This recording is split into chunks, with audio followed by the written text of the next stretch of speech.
ตกอีกแล้วนะคะไม่มีแดดอีกแล้วพายุมาอีกแล้วนะคะสุริกพายุสุริกนะคะทุกคนบรรยากาศมืดฟ้ามัวดินฟ้าร้องเปียงเปียงป้างป้างฟ้าแลบประป๊อบแป๊บแป๊บหน้าฝนเนาะต้องทำใจเนาะทุกคนก็เป็นแบบนี้เนาะทำใจสู้ๆเดี๋ยวฝนก็ผ่านไปนะจ๊ะทุกคน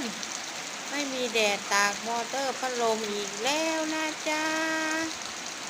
แต่ก็สบายดีนะคะเย็นสบายนะคะทุกคนมืดฟ้ามัวดินจ้า